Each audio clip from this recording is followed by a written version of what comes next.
Good morning everyone. अभिनव नाम है मेरा और स्वागत करता हूं एक बार फिर से आप लोगों का आपके अपने यूट्यूब चैनल मैथ्स बाय अभिनव राजपूत में और the pandits all India live mock number 13 में। पिछले 2 दिनों में आपने देखा होगा सोशल मीडिया पे बहुत कुछ हो गया है। कुछ लोगों ने हम जैसे टीचरों को दो कौड़ी का कहा है। अब मान लेते हैं, थोड़े दिन पहले आप लोगों को भी तो कॉकरोच कहा गया था, आपने भी तो एक्सेप्ट कर लिया ना। तो कुल मिला के आप ये कह लो कि आज से या पहले से ही इस दो कौड़ी के टीचर ने या इन दो कौड़ी के टीचरों ने आप लोगों के लिए बहुत कुछ किया है और बहुत सारी क्लासेस ली है विदाउट ये देखे हुए कि कितने बच्चे देख रहे हैं, क्या कर रहे हैं। उन्हें लगता है कि हम हर चीज व्यूज के लिए करते हैं। क्यों? हमें कुछ नहीं आता, ब्लैक बोर्ड पे आते हैं और पढ़ा देते हैं। ब्लैक बोर्ड का मतलब उनका ऑब्वियस ही बात है व्हाइट बोर्ड या डिजिटल पैनल के लिए हुआ होगा। तो उन्हें पता नहीं है यहाँ जितने भी टीचर्स हैं ना वो वेल क्वालिफाइड है। पर्सनली मैं अपनी ही बात करूं तो एसएससी सीजीएल 4 बार निकाला है, बैंक के सारे एग्जाम्स निकाले हैं और इतना सब निकालने के बाद अगर हम दो कौड़ी के हैं तो ठीक है, हम दो कौड़ी के सही। सबको लगता है कि हम ही सब कुछ है। कल को अगर मान लो मैंने पढ़ाना छोड़ दिया ना तो कोई और पढ़ाएगा। अगर उसने भी पढ़ाना छोड़ दिया तो फिर कोई और पढ़ाएगा। अगर उसने भी छोड़ दिया तो बच्चे एक दूसरे को पढ़ाने लग जाएंगे। तो यही हाल ना आजकल मीडिया के साथ है कि मीडिया ने ना अपना काम करना बंद कर दिया है। तो जो काम एक्चुअली में मीडिया को करना चाहिए ना, वो दो कौड़ी के टीचर्स कर रहे हैं। ऑब्वियस सी बात है ना यार, नीट पे का एग्जाम कैंसिल हुआ, ठीक है, लीक हुआ, या एसएससी जीडी के साथ हुआ, या सीजीएल में लास्ट ईयर हुआ था एसएससी में।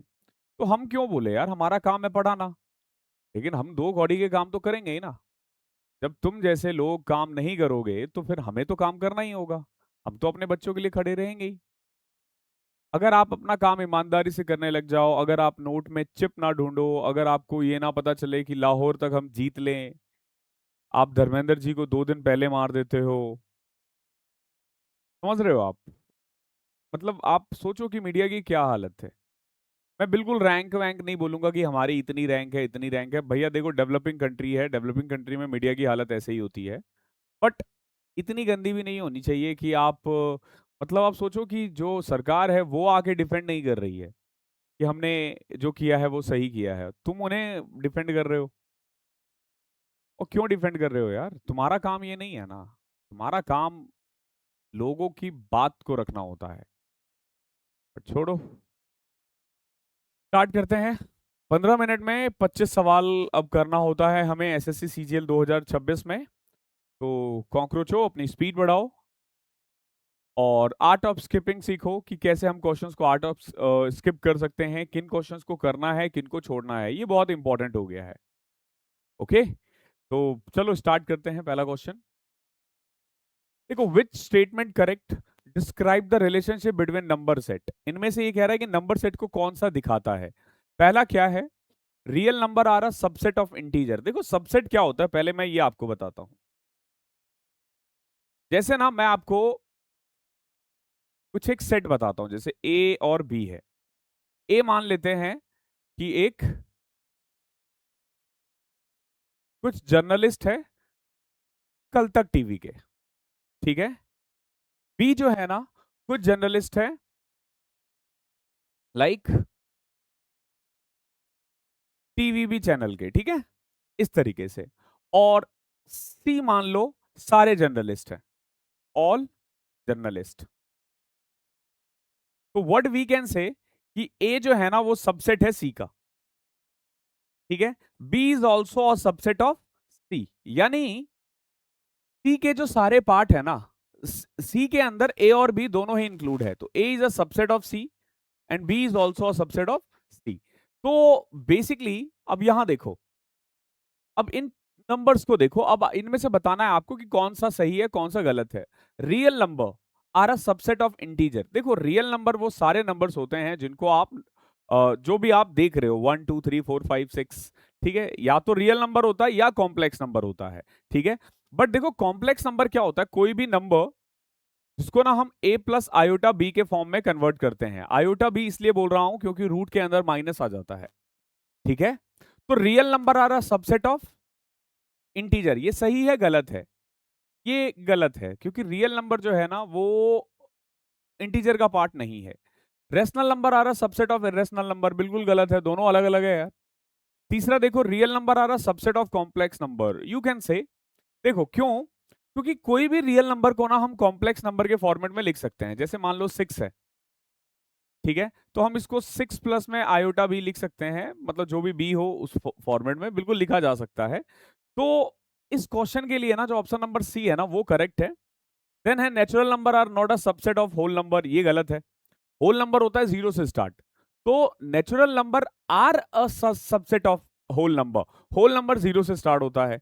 तो आप देखोगे 0 से इनफाइनाइट, 1 से इनफाइनाइट, तो 1 से इनफाइनाइट 0 से इनफाइनाइट के बीच में तो आएगा ही ना। तो ये आप करेक्ट कर लेना यहाँ पे, मतलब करेक्ट क्या करना, ये गलत है ये सही है। आगे देखो, एक लाइब्रेरी था जिसमें 30% किताबें जो थी ना वो हिंदी में थी, और बचे हुए जो 40% है वो इंग्लिश में है, और बचा हुआ रीजनल लैंग्वेज है।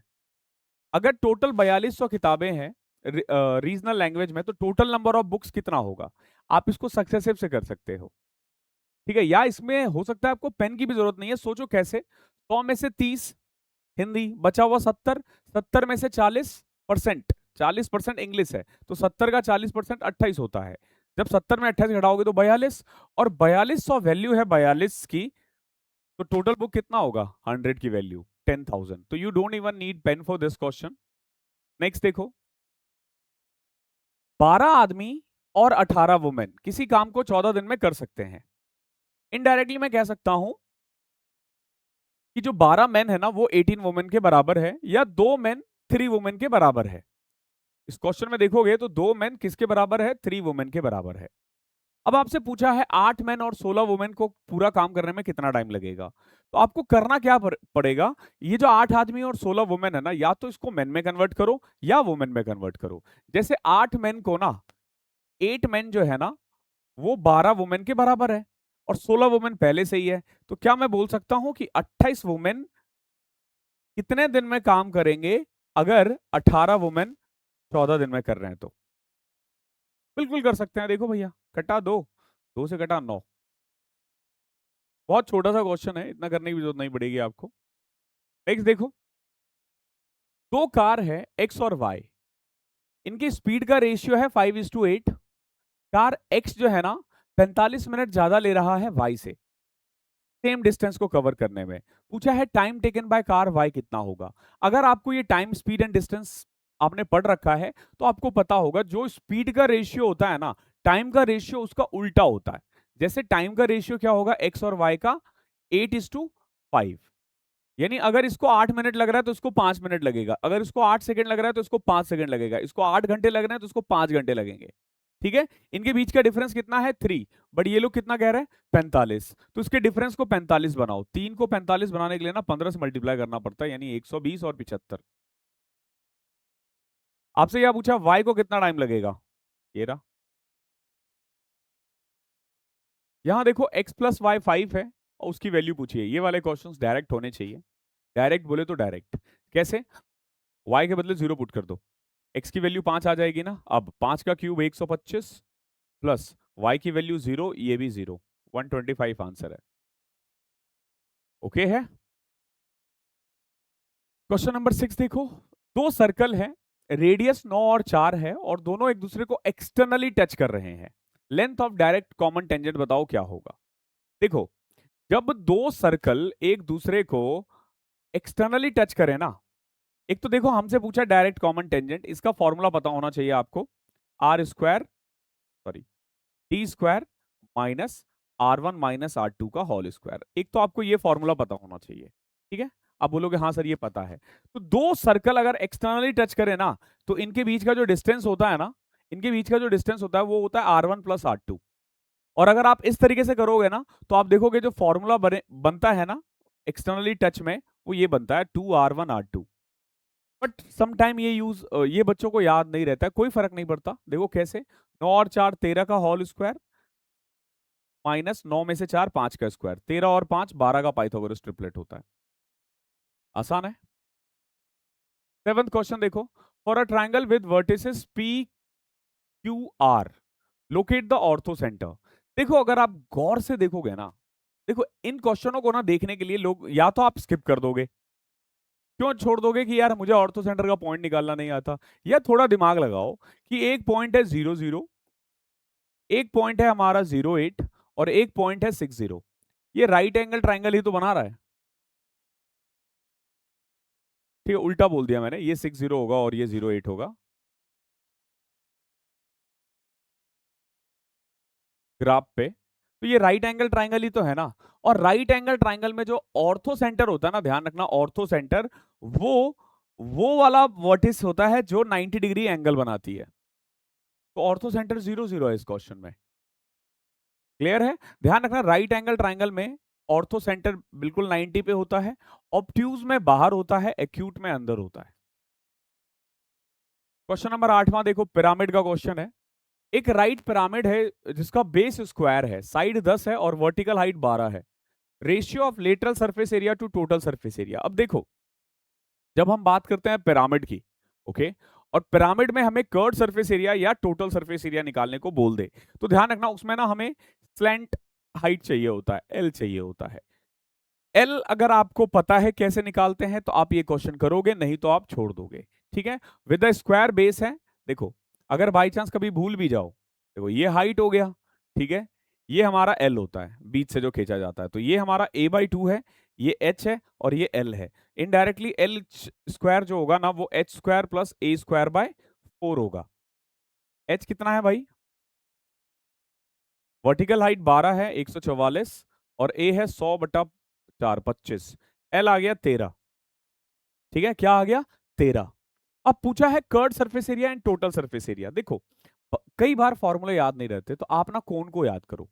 कोन का जो कर्ड सरफेस एरिया होता है ना वो होता है पाई आर एल, याद है? तो half of perimeter of base into slant height.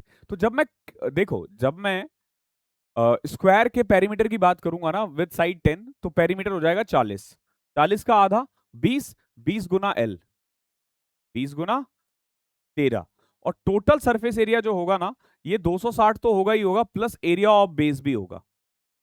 तो 260 और 360, 13 और 18। शानदार सवाल है, ऐसा क्वेश्चन नहीं है जो छोड़े, इजी है। देखो यहाँ सेक थीटा दे रखा है, पूछा क्या है, cosec 90 minus X sine 90 minus X. Again quadrant का खेल है, अभी लास्ट वीक ही ट्रिग्नोमेट्री करवाया है। एक तो जब इन्होंने बोला ना कि ये व्यूज के लिए पैसे के लिए ये चीज करते हैं, तो मैं ना एक चीज बताता हूँ सारे टीचरों का, आज एक्चुअली मतलब ये सब चीजें हो जाती है तो हमें भी अच्छा नहीं लगता, वरना आप मेरे किसी भी प्लेलिस्ट में किसी भी वीडियोस में आप ये नहीं देखोगे। हम जो है ना पूरी क्लासेस लेते हैं, पता है आपको, एड्स तक नहीं लगाता मैं। और मेरे जैसे बहुत सारे टीचर हैं जो एड्स तक नहीं लगाते, पता है क्यों? उन्हें पता है कि ये 5 मिनट की वीडियो नहीं है, ये इंटरटेनमेंट वीडियो नहीं है। मुझे पता है कि अगर इसमें एड्स आ गए ना तो बच्चों का जो ध्यान है ना वो भटक जाएगा। तुम क्वेश्चंस कर रहे हो, इतना फ्लुएंट चल रहा है, बीच में एक कोई आपको रसना बेचने के लिए आ जाए या कोई कुछ बेचने के लिए आ जाए, उसमें प्रॉब्लम नहीं है, वो जो काम कर रहे हैं वो उनका काम है। लेकिन मेरा काम पढ़ाना है, ठीक है? अनलेस एंड अनटिल कि मैं बहुत ज्यादा रोड पे आ जाऊंगा, ठीक है, मैं पूरी कोशिश करूंगा कि यूट्यूब को मैं कभी मोनेटाइज नहीं करूं, कभी भी मोनेटाइज नहीं करूं। ठीक है, आपको एड्स ना देखना पड़े, ठीक है, क्योंकि और एड से कितना रेवेन्यू होता है आपको तो पता ही होगा, अंजना जी। टेक थीटा 5 है, cosec 90 minus X sine 90 minus X. सबसे पहले तो देखो कॉसेक 90 माइनस एक्स जो होता है ना वो टेक थीटा हो जाता है, ठीक है, और sine 90 minus cos theta. Okay, अब कॉस जो है वो 1 में सेक होता है, कट गया ना? यहां देखो फाइंड द वैल्यू ऑफ। देखो ये क्वेश्चन आप तभी कर पाओगे जब आपको थोड़ा बहुत सिंप्लीफिकेशन के कंसेप्ट क्लियर हो। जैसे मैं आपको बताता हूं, पहली चीजें आपको क्या देखनी चाहिए जब आप सिंप्लीफिकेशन का क्वेश्चंस करते हो। आप छोड़ भी सकते हो इसे फर्स्ट राउंड के लिए, बट पहले ये देखो कि पॉइंट्स कितने हैं, ऊपर कितने हैं नीचे कितने हैं, क्योंकि डिवीजन है। तो यहां देखोगे point one point one point one, हर जगह वन वन ही है, और यहां पे भी वन वन वन ही है, तो पॉइंट का कोई मतलब नहीं है। पहली बात, पॉइंट का मतलब खत्म, ठीक है। उसके बाद देखो ऊपर क्या है, 0.1 का क्यूब, तो 1 का क्यूब हो गया, प्लस 2 का क्यूब हो गया प्लस 3 का क्यूब हो गया। नीचे से भी अगर मैं 4 का क्यूब कॉमन ले लूं ना, तो आप देखोगे, नहीं, 4 का क्यूब लेने के बाद एक बचेगा, 2 का क्यूब बचेगा, 3 का क्यूब बचेगा, चार, हाँ, एक का क्यूब बचेगा, 2 का क्यूब बचेगा, 3 का क्यूब बचेगा। देख रहे हो, ये कट गया। 1/64 इज योर आंसर। ठीक है, बाकी आप सॉल्व भी कर सकते हो। तो बाई चांस अगर आपके दिमाग में ये नहीं आता, अगर पॉइंट आप हटा दो ना, तो फिर तो इजी है ना यार। ऊपर देखो, 3 का क्यूब 27, 8, 35, 1, 36, ऊपर आ रहा है 36, नीचे 64, 512 और 1728। कोई बहुत ऐसा कॉम्प्लिकेटेड तो नहीं है, ऐसे भी कर सकते थे। 11वां देखो, एक मेटेलिक स्फेयर है जिसका रेडियस 6 है, इसको पिघला करके सिलेंडर बनाया गया, रेडियस 4 सेंटीमीटर। पूछा हाइट ऑफ सिलेंडर कितना होगा। देखो, जब आप एक स्फेयर को पिघलाते हो ना, तो 4/3 पाई r क्यूब इतना मटेरियल आता है आपके पास। आर कितना है? 6। और एक सिलेंडर, जब आप इसको पिघला कर सिलेंडर बना रहे होते हो ना, तो उसका वॉल्यूम होगा πr²h। देखो, सबसे पहले तो पाई से पाई गया, 4 से कट किया 4, ठीक है, फिर 4 से कट किया, 4 पंचे 20, 4 से 16, फिर 3 से किया 18, 18 है क्या? ये रहा। कुछ नहीं है, ये तो आसान क्वेश्चन है। 12वां देखो, एक वुडन प्लैंक है। अभी तक जो क्वेश्चन मैंने देखे, एक भी क्वेश्चन स्किप करने वाला नहीं है। ओके, एक वुडन प्लैंक है, इसको कट किया गया है 3 पीसेस में, in the ratio 2:5:9। If the difference between longest and shortest piece is 28, find the middle piece. अब देखो, 28 is nothing but difference of longest and shortest. यहां देखो, 2, 5, 9, बड़ा वाला हिस्सा 9 है, छोटा वाला हिस्सा 2 है, तो डिफरेंस कितना है 9 और 2 का? 7। आपसे क्या पूछा है? मिडल वाला, तो मिडल वाला तो 5 है ना, तो 20 आ जाएगा। 13वां देखो, एक शॉपकीपर है जो कि 20 किलो शुगर खरीदता है 40 रुपए के हिसाब से, 30 किलो खरीदता है 50 के हिसाब से, और फिर वो 10 केजी बेच देता है 60 रुपए के हिसाब से। तो पूछता है, फिर ये पूछ रहा है कि प्रॉफिट या लॉस कितना होगा। देखो, बहुत सिंपल है। 40 रुपए वाला मिक्स कर रहा है, सीधा पहले एलिगेशन लगाओ, 20 केजी। 30 केजी खरीद रहा है 50 वाला, और बाद में बेच कितने का रहा है? नहीं, कंबाइंड प्राइस यहां से निकाल सकते हो, एलिगेशन लगा लो, या ऐसे भी कर सकते हो कि मान लो 40 के हिसाब से 2 किलो खरीदा 80, 50 के हिसाब से 3 खरीदा 150, और टोटल कितना क्वांटिटी हो गया 5। ठीक है, 46 रुपए हो जाएगा। ठीक है, 46 का खरीद के आप 60 का बेच रहे हो, यानी 1 किलो पे आप 14 रुपए कमा रहे हो, तो 10 केजी पे आप कितना कमाओगे? 140।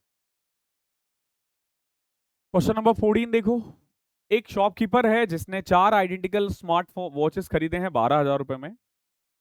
ही sold 3 at 12% profit, 1 at 8% loss. अगर आप देखोगे, मान लो 100 रुपए में खरीदा, 4 परसेंटेज पूछा है, तो एग्जैक्ट वैल्यू का कोई काम नहीं है। ठीक है, तो आप देखोगे, 3 को 12% प्रॉफिट में बेचा, यानी 36 रुपए, और एक पे 8% का लॉस हुआ है। ओवरऑल अगर आप देखोगे ना, तो 28 रुपए कमा रहा है 4 प्रोडक्ट पे, तो एक पे कितना कमा रहा है? 7 रुपए। प्रॉफिट एंड लॉस का बहुत आसान सा सवाल है ये। आगे देखो, एक सिंगल डिस्काउंट है 40%, वो इक्वल होगा किन दो डिस्काउंट के बारे में? के इक्वल 25% एंड x%, x की वैल्यू पूछी है। अब इस क्वेश्चन को करने के ना, एक तो फॉर्मूला है, आप लगा दो। ठीक है, क्या फॉर्मूला लगाओगे? 25 प्लस एक्स प्लस में 25x बटे में 100 इज इक्वल टू 40। ठीक है, ये भी आसान है। 5x/4 is equal to 15।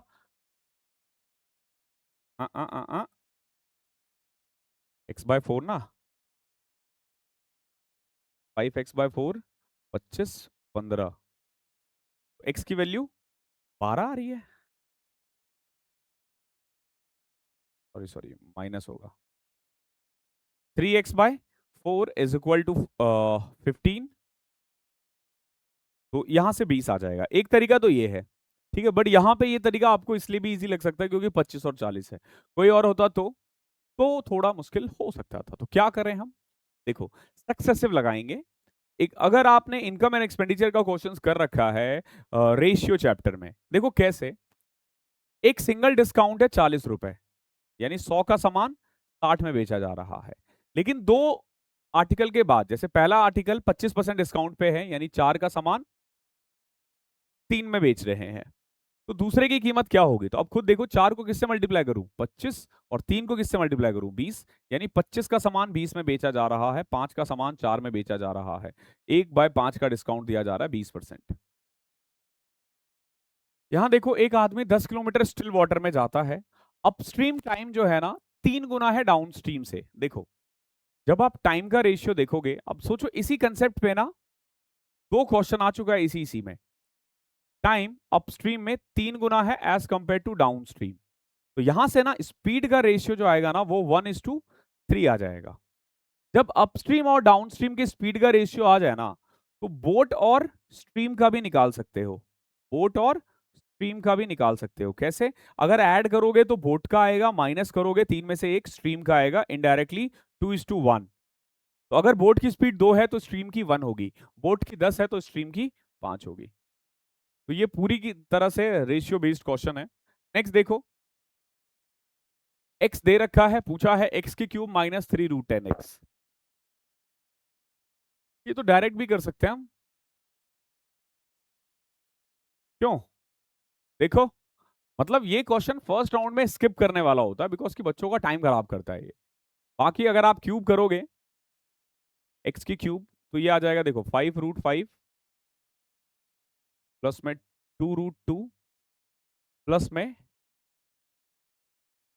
5√10, 3√10x। आप बोलोगे सर आपने डायरेक्ट क्यों लिख दिया? अरे क्योंकि ये x के बराबर था। आप लिखते 3ab a+b के बदले मैंने x लिख दिया। अब इसमें से ना आपको क्या करना है? 3√10x माइनस करना है, तो ये कट गया, बचा क्या? 5√5 2√2। बहुत बच्चों को नहीं आता है कि इस तरीके से भी सॉल्व किया जा सकता है, इसलिए मैंने बोला था फर्स्ट राउंड में स्किप करो इसको, छोड़ने के लिए नहीं बोला है। यहां देखो, the ratio of number of side of two regular polygon is 5:4 and the difference between their interior angle is 9। एक तो ये समझो कि जब पॉलीगन का क्वेश्चन आया ना, तो उसको इंटीरियर एंगल से ना एक्सटीरियर एंगल से सॉल्व करना फार बेटर होता है। अगर इंटीरियर एंगल का डिफरेंस 9 है ना, तो एक्सटीरियर एंगल का भी डिफरेंस 9 ही आएगा। और रेशियो क्या है साइड का? 5:4। देखो, एक का एंगल आएगा 360/4p, और एक का एक्सटीरियर एंगल आएगा 360/5p, और दोनों का डिफरेंस कितना है? 9। सॉल्व करो, 90 और 72, 18/20p is equal to 9। p की वैल्यू 10 आ जाएगी ना? नहीं, 54, नहीं नहीं, सॉरी सॉरी, ये तो p ही था। p की वैल्यू 2 आ जाएगी, ठीक है। p की वैल्यू 2 का मतलब है ये कि एक का साइड 10 है, एक का 8 है। ओके, हमने यहां से p एलिमिनेट कर दिया था 4 से कट करके, आसान है। 19वां देखो, एक डेकोरेटिव बॉल है, shaped like a hemisphere, has a radius 10.5। पूछा एक्सटीरियर पॉलिश्ड एरिया कितना होगा, यानी एक्सटीरियर कर्व सरफेस एरिया कितना होगा। अब इसमें ना एक कंफ्यूजन है, वैसे एक्सटीरियर तो यही वाला होगा, क्योंकि अगर अंदर से भी पार्ट देखोगे तो है तो वो भी एक्सटीरियर का ही पार्ट, ठीक है। बाकी क्या होता है? 2πr², 21/2, 21/2।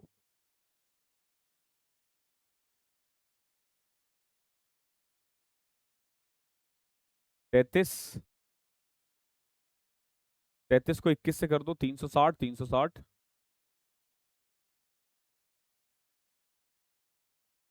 660, और 33, 693। ओके, होप क्लियर होगा। क्वेश्चन नंबर 20वां देखो, Rahul and Ravi invest 31,200 and 52,000 respectively. इस क्वेश्चन में एक चीज ध्यान रखना, मतलब एक्सटीरियर पॉलिश्ड एरिया, सजावटी कटोरे में तो दोनों ही साइड होना चाहिए ना यार।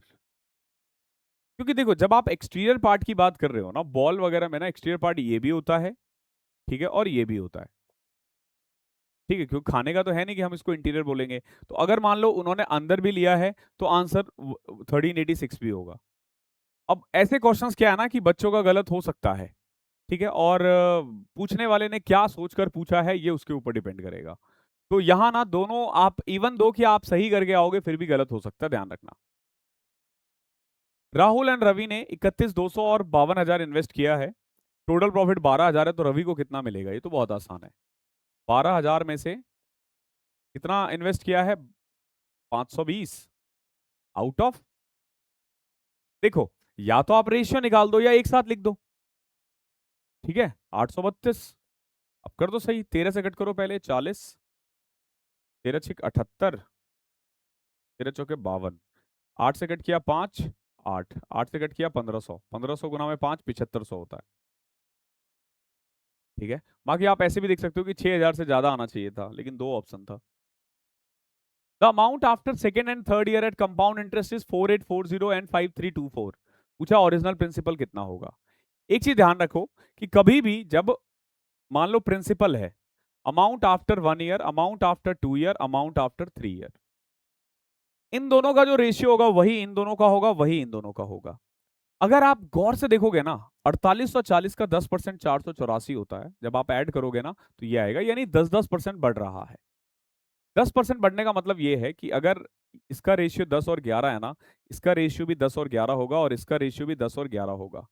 इनडायरेक्टली पड़ोसी जब बिठाओगे ना, तो अगर आपने 1,000 रुपए लगाया है ना, वही वही सम एक साल बाद 1100 और फिर 1100, 1210 और 1320 हो जाएगा। तो ये जो 4840 है ना, ये वैल्यू है 1210 की। पूछा है 1,000 की कितनी होगी, 4 से मल्टीप्लाई कर दो, 4,000। इजी क्वेश्चनों में से आता है ये। 22वां देखो, the ratio of age of father and son is 7:2। After 10 year ratio become 9:4। Find father's current age. एक तो देखो आंसर 7 के टेबल में आना चाहिए, सारे ही 7 के टेबल में है, तो ये वाला ऑप्शन तो गया। 10 साल बाद 9 के टेबल में आना चाहिए, 28 10 38 नहीं आ रहा, 45 आ रहा है, 52 नहीं आ रहा, 59 नहीं आ रहा, ठीक है। पेन की भी जरूरत नहीं है ना। बाकी आप सॉल्व भी कर सकते हो कि 7 और 2 5 है, 9 और 4 का डिफरेंस भी 5 है, 5 को 10 बनाना है, और 7 और 9 का 2 है, तो 2 को 10 बनाना है, 5 से मल्टीप्लाई कर दो तो 35 आ जाएगा, 45 आ जाएगा। एवरेज वेट ऑफ 20 स्टूडेंट 50 है। एक टीचर ज्वाइन करते ही एवरेज 51 हो जाता है। पूछा है टीचर्स वेट कितना होगा। आप देखो इस क्वेश्चन को ना एक लाइन में किया जाता है, कैसे? 20 स्टूडेंट थे, 50 केजी एवरेज था, एक नया टीचर आना है, मान लो 20 स्टूडेंट थे, सबके पास 50 रुपए थे, एक नया टीचर आ रहा है। टीचर को लाने का शर्त यह है कि जो नया एवरेज है ना, सबके पास 51 होना चाहिए। तो टीचर 51 तो लाएगा ही लाएगा, प्लस 1-1 रुपए एक्स्ट्रा लाएगा बचे हुए 20 बंदे के लिए, ताकि उनका भी एवरेज 1-1 बढ़ जाए। तो यानी कितना लेकर आएगा? 71। बाकी आप एलिगेशन से भी कर सकते हो। यहाँ मॉड पूछा है, मॉड होता है जो सबसे ज्यादा बार रिपीट होता है। रेदर देन वॉचिंग क्वेश्चन, ये देखा करो कितनी बार आ रहा है ऑप्शन के साथ। 32 कितनी बार आ रहा है भाई? 32 आ रहा है 1-2 बार। 29 कितनी बार आ रहा है? 1-2 बार। 28 कितनी बार आ रहा है? 1-2-3-4 बार। आ गया आंसर। 31 कितनी बार आ रहा है? 1 बार 2 बार। 25वां देखो, पूछा 45 और 60 को किस अनुपात में मिलाऊं कि 50 हो जाए। आज का क्वेश्चन थोड़ा इजी है, थोड़ा नहीं बहुत आसान है। 50 से 2:1। आई होप क्लियर होगा। This is it from this batch, this class. Hope आपको पसंद आया होगा। अगर आपने अभी तक कोई बैच एनरोल नहीं किया है तो यू कैन ज्वाइन, ठीक है। कौड़ियों की कीमत में हम कोर्स बेचते हैं, ठीक है। चलो बाय।